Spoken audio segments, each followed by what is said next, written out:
YouTube, welcome. Against the Spread here, back with some above average, mediocre content. Today we make our top picks for week 14 of the NFL. We have NATO 7, TB4, and myself, BXstar 10. Let's go ahead and recap what happened last week. It looks like NATO 7 has gone 4 for 4, inching closer to first place. I went 2 for 4, and TB4 went 3 for 4. A solid performance by TB4 for last week. What did you think about that performance, Tony? Oh, I mean, the obvious game was the Tennessee over. We had that as a lock pick, and that game, the over under was 52 and a half. It was somewhere in the 70s. Did they even break 80? Yeah, that game was just an absolute shootout. Cleveland was playing out of their minds. I think that they're finally starting to get it rolling. Jarvis Landry is becoming that number one receiver with Odell out. They have a lot of weapons in the run game, between Hunt and Chubb. And, once Tennessee got behind, they had to start just chucking the rock, and they moved the ball pretty effectively and actually made it closer than it looked like it was going to be in the very beginning of the game. Well, yeah, honestly, I mean, Baker Mayfield, that was probably his best pro game of his career. Hands I down. mean, in the first half, Cleveland absolutely torched Tennessee. They killed them. They let off the gas though in the second half and let Tennessee make it close. Tennessee only ended up losing that game by 7 points, but it was too little, too late. And Yeah, it was. I mean, that game just went crazy. I thought Tennessee would win that, but things went well for the Browns in the first half. Still don't think they're the better team though, but easy on the over. Mm-hmm. I was a little bit more surprised on Dallas, the Dallas game. I know Dallas isn't the best team. When they were playing Baltimore, I did not expect their defense to just completely fold like that. Like, they looked pretty good maybe the first quarter, and then Lamar Jackson just stepped up. He ran for like 55 yards for that touchdown, and it was just all downhill from there. They lost any momentum that they had in that game. And when they were playing Baltimore, they had a couple fourth down conversions that they should have just went for. They tried to play a conservative game against a team that was clearly better than them. I just thought that they would keep that game a little bit closer than the 34-17. They almost did, but how many field goals have we seen missed in that game? I never seen so many field goals missed. I think Dallas missed. Zerline missed 3 field goals for Dallas. Yep. Would have been a lot closer if he made those. But, the thing is with Dallas, they were a lot more technically sound on offense. It seemed like Andy Dalton finally got control of that offense, and they looked pretty. They were able to move the ball on a good defense in Baltimore, but defensively, they were not very good at all. On that run by Lamar Jackson, they were completely fooled. Lamar Jackson went straight up the middle I think it was actually a 37-yard touchdown. But, I mean, J.K. Dobbins, they ran for almost 300 yards. They had 3 players over 70 yards. It was insane. Dallas had no answers for Lamar Dobbins, Jackson. Gus Edwards, Lamar Jackson. It was easy. And then all that running broke down the passing game, and they had wide open guys whenever they went play action. It was easy. And honestly, Dallas's offensive line actually did really well, though, blocking Baltimore, their defensive line. I don't think they even got a sack on them until like the third or fourth quarter, early in the fourth quarter. Yeah. So they played really well. What do you think about Buffalo? Oh, Buffalo. I mean, that game was just an obvious one to me. That's why it was my lock of the week. San Francisco, they played some good football the last few weeks. Mullins is stepping up, but he's not Jimmy G. They had a lot of injuries. Ayuk was hurt. I would argue he's their number one receiver. They've been flirting between running backs. Moser. I think he came back, but he wasn't as effective as he, normally would. So they're still going to work him into the offense. They had a lot of people that are just down on the defense. I know that this week they're getting Sherman back, so it'll be a little bit interesting on the defensive side. But once San Francisco is finally healthy, they're going to be a good team. But they just weren't there yet, and I just think Buffalo is on the up and up. And I did not think that game was going to be close, and it wasn't. They beat them by 10. I was pretty impressed with the Niners lately because they had dealt with all those big injuries early in the year, but they were coming together. They had just came off a big win against the Rams to give them some playoff hopes. But Josh Allen, really stepped up. He had a kind of midseason slump for a little bit after starting really hot, but he torched that defense. And, that was big. I also had Buffalo on the money line there. So it was a good game for Buffalo. Yes, we have a couple games to recap, and then we'll dive into week 14 picks and our thoughts on that. We had KC, VX, we had KC minus 13.5, Atlanta plus 3, Miami under. Yeah, and Kansas City, I think, was a real stretch. They were playing Denver at home, so that's kind of why I went with it. Kansas City just looked like they came out flat. Like Mahomes wasn't getting the ball down the field. It was getting tipped at the line early where they would have to punt the ball. It turned into like a field goal game, and that's exactly what Denver was looking for. They just weren't able to finish it off and actually win it. Yeah, that's the thing about really good teams is even when they're having an off day, they end up winning it. But Denver's one of those teams that, they can keep a game close even when they're not very good. So, especially in a tight divisional game, I wouldn't have liked to risk a 2-touchdown game on KC. But I never like giving that many points. That's a lot of points to go into a football game with. It was nice that they got their quarterback back because of the COVID protocols from the week before. They didn't have a quarterback and they were just getting stomped.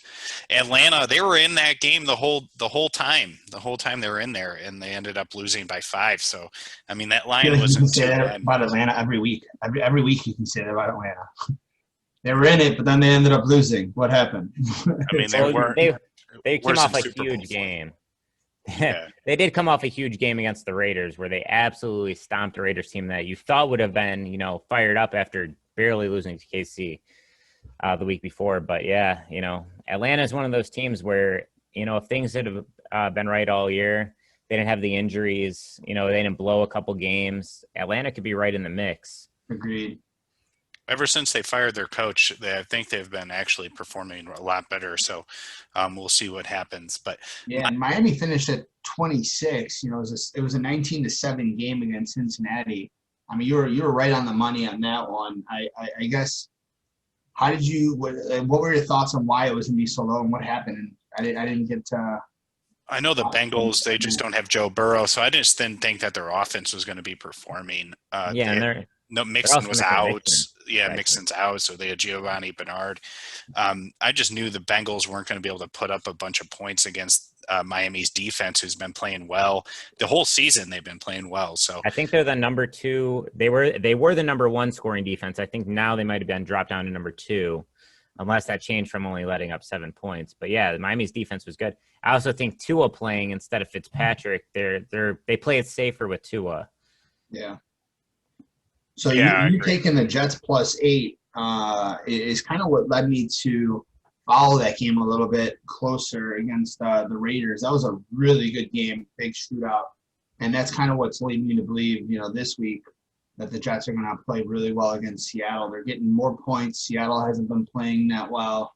The Jets, proved that they can put up a little bit of points. Even if the Jets were to put up a, 21-24 spot this week, Seattle is going to win that game outright, but they're going to put up at least 30 to 33 points. And I have a feeling that game's going to get into the 50s, which is why I'm big on the Jets this week at the plus 13.5 in the lock.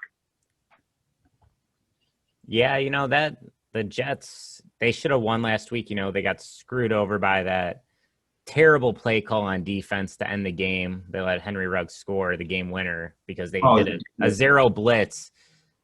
The defense coordinator rightfully fired. But, the Jets, any team that's winless, they're fighting with everything they got. They don't want to be that team that goes 0-16. The Detroit Lions. Yeah, exactly. This week, though, Russell Wilson has been struggling, and I really don't know why. And it kind of happened simultaneously with the Seahawks defense, starting to play a lot better.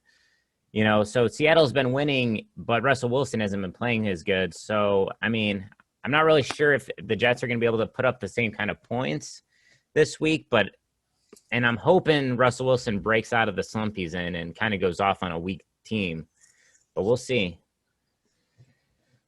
Yeah, so then the other game we got too, we have actually this is the lock of the week, and it's another game that I like is the Bears over 45.5. The Bears are just a team that gets a lot of garbage time. They get a lot of garbage time points. They have not scored I think they scored one touchdown in the third quarter throughout the whole season. I don't even know if they've gotten a field goal. They basically have not scored in the third quarter. But in the first half, they've done pretty well. In the fourth quarter, they get a lot of points. So I'm looking for the Bears to at least put up 24 points. Mitch Trubisky has a lot to prove if he even wants to be a quarterback in the NFL next year.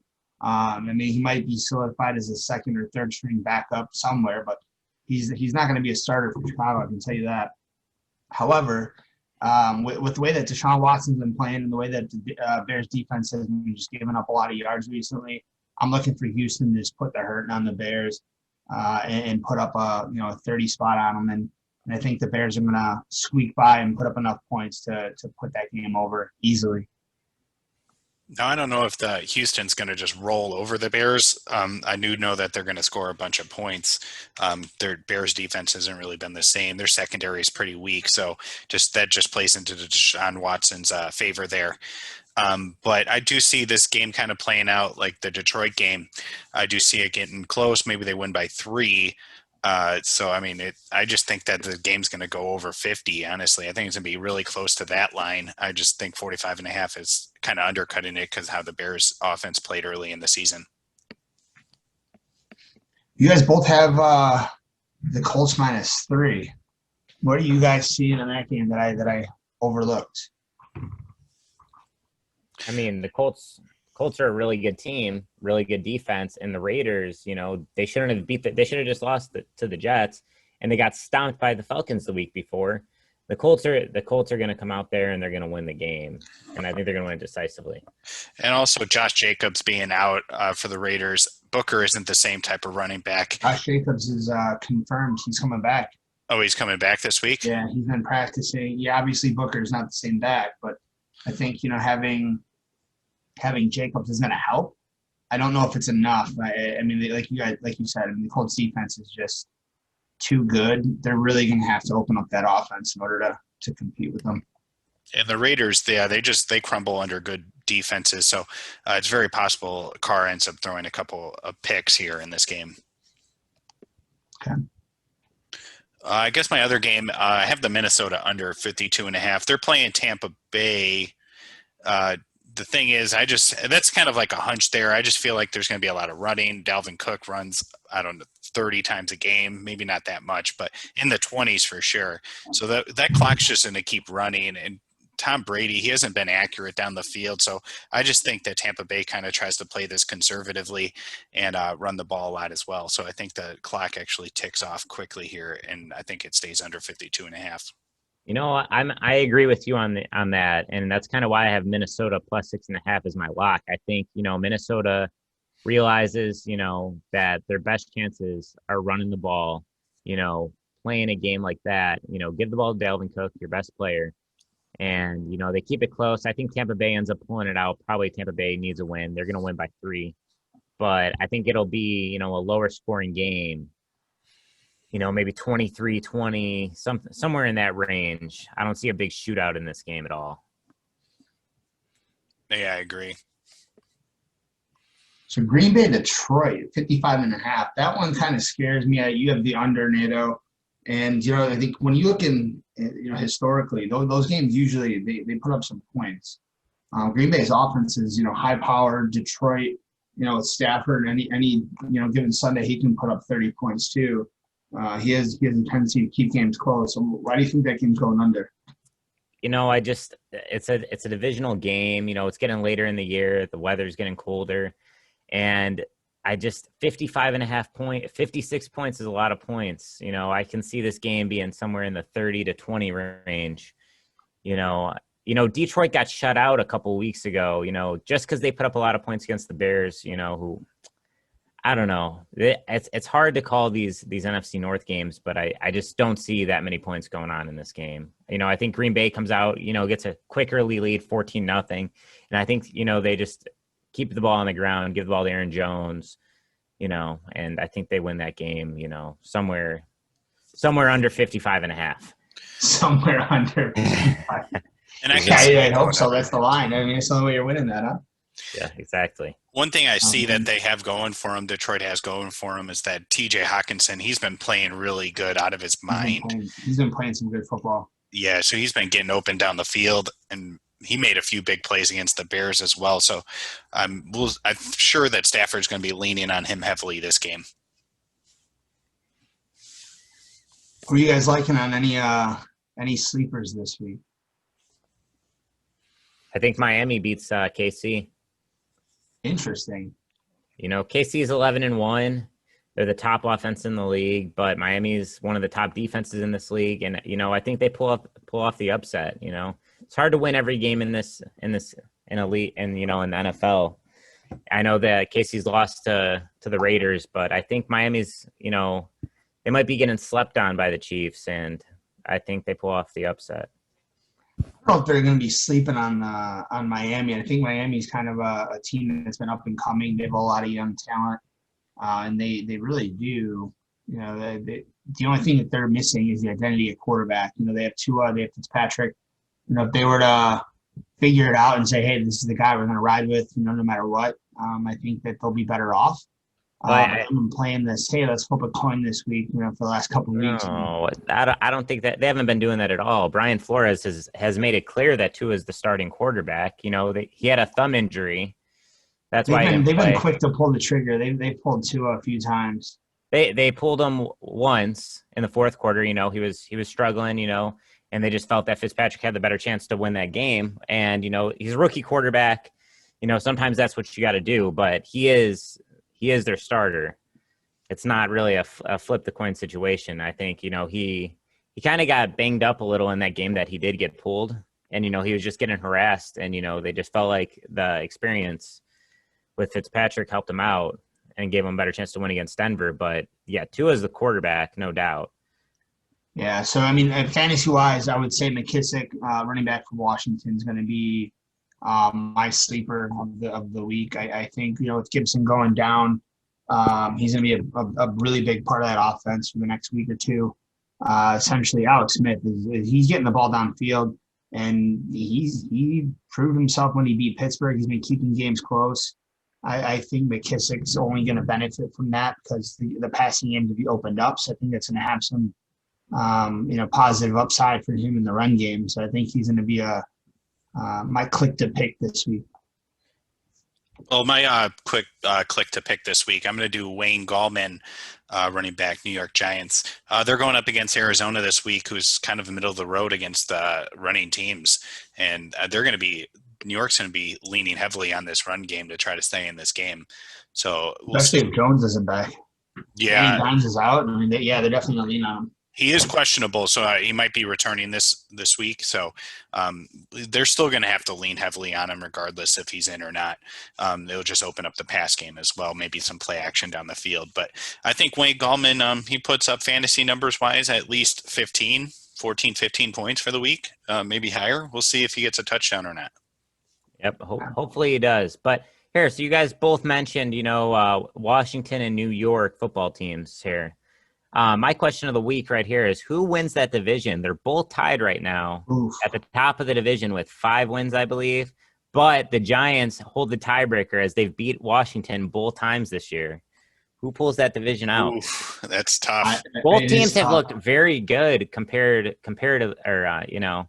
So the obvious answer is yeah. I mean, if they have a tiebreaker, then yeah, it's more the Giants. So they're they're a little bit more of the favorite to win that division, but I think Washington squeaks out. I mean, they've been playing really good football. They have their quarterback. They're not going back to anyone else. And, you know, Danny Dimes, if he comes back, they have a good chance to win that division too. So I think it really depends on this week. I don't know if, you know, I'm just not confident in the Giants winning this week against Arizona. And I think that's going to hurt them. Here's the thing. The Giants, let me give you guys their schedules really quick. The Giants play the Cardinals, the Browns, the Ravens, and the Cowboys. So 3 out of 4 potential playoff teams. Yep.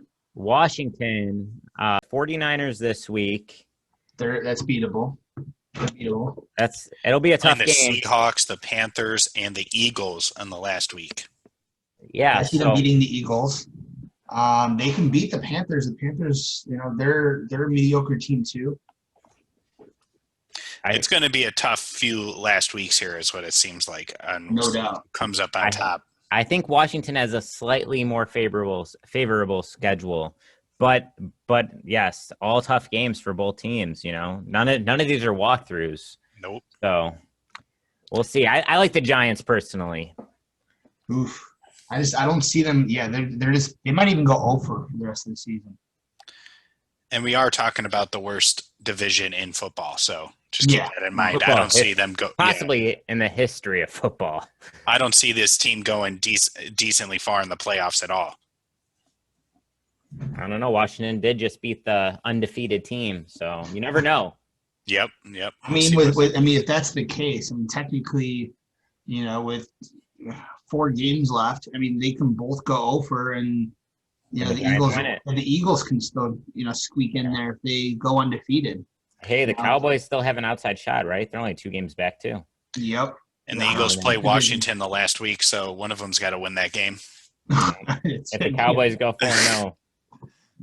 If any of those teams go 4-0 and get hot, they're going to win the division. Not that they're not going to be a first-round exit in the playoffs, but we'll see. The NFL is a lot weaker this year. There's the only team that stands out is a truly great team is the Chiefs. Yeah. I think the AFC is much better than the NFC this year. I see a lot of really good teams in the AFC, not as many in the NFC. Agreed. I think the Chiefs are clearly the tier 1 of the league, but the Colts, the Titans, the Bills, and the Steelers, I think all those teams have good shots at get into the Super Bowl if they can pull off the upset against the Chiefs. All right, well, there you have it, guys. If you like our content, please like and subscribe. We'll see you guys back for Week 15. Thanks.